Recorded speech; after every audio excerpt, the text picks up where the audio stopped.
Prabowo desak rezim Jokowi bebaskan tokoh pendukung HRS, buka dulu pintu dialog baru rekonsiliasi. Menteri Pertahanan Indonesia Prabowo Subianto memberikan permohonan yang mengejutkan kepada pemerintah Indonesia. Pasalnya dia meminta pihak pemerintah melakukan pembebasan terhadap sejumlah tokoh yang terjerat kasus hukum. Hal ini dijadikannya sebagai syarat rekonsiliasi telah selesainya keberlangsungan pemilihan presiden 2019.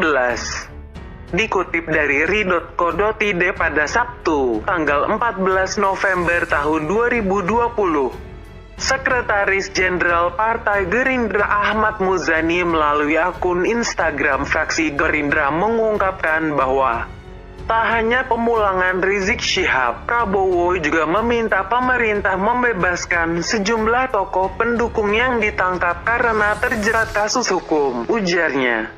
Dalam Pilpres 2019, ada beberapa tokoh pendukung Prabowo yang telah ditangkap oleh pihak pemerintah, yakni Bahtiar Nasir yang ditetapkan sebagai pencucian uang, Egy Sujana yang dijerat tersangka makar, mantan Kepala Staf Kostrad Kiflan Zen, mantan Kapolda Sofyan Jacob, dan mantan Danjen Kopassus Maijen Purn Sunarko. Kemudian diketahui sebelumnya Imam Besar FPI Habib Rizik juga telah memberikan ungkapan siap untuk berekonsiliasi dengan pemerintahan Jokowi bila itu dibutuhkan.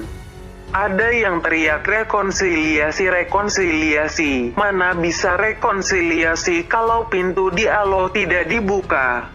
Buka dulu dialog baru rekonsiliasi. Tidak ada rekonsiliasi tanpa buka dialog, tegas Habib dikutip dari Front TV pada Kamis tanggal 12 November tahun 2020. Dalam hal ini dia mengungkapkan sebelum proses tersebut dilakukan, harus ada ruang dialog antara pemerintah dan ulama. Mantan Ketua Mahkamah Konstitusi sekaligus akademisi, Jimli Asidiki memberikan apresiasi kepada Habib Rizik yang sedari dulu telah menentukan sikap politiknya. Dalam akun pribadi Twitternya, Jimli mencuit bahwa Habib Rizik tidak akan membuat partai politik baru maupun gabung dengan partai politik lainnya. Sejak dulu sampai kini makin jelas pilihan sikap politik HRSDKEK. Tidak akan buat parpol baru, tidak bergabung parpol lain, tapi akan salurkan aspirasi via PKS. Bagus, pihak yang beda cukup hormati saja pilihan HRSDKEK ini, cuit Jimli Asidiki dalam akun pribadinya @jimlias dikutip pada Sabtu tanggal 14 November tahun 2020. Jimli kemudian menyinggung partai politik lain lantaran Habib Rizik secara terang-terangan telah mengambil sikap.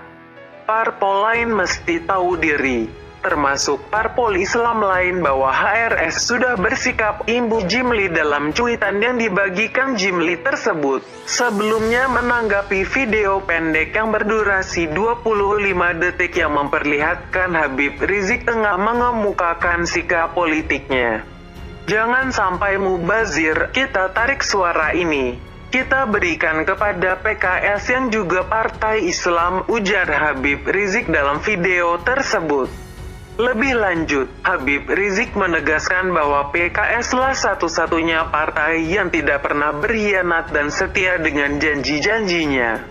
Dan PKS tidak pernah berkhianat. PKS selama ini setia dengan janji-janjinya dengan kelebihan dan kekurangan PKS, imbu HRS. PKS satu-satunya partai yang tidak pernah berkhianat kepada kawan koalisi, selalu setia. Walaupun kadang-kadang kawan-kawan partai itu mengkhianati PKS, tukas Habib Rizik.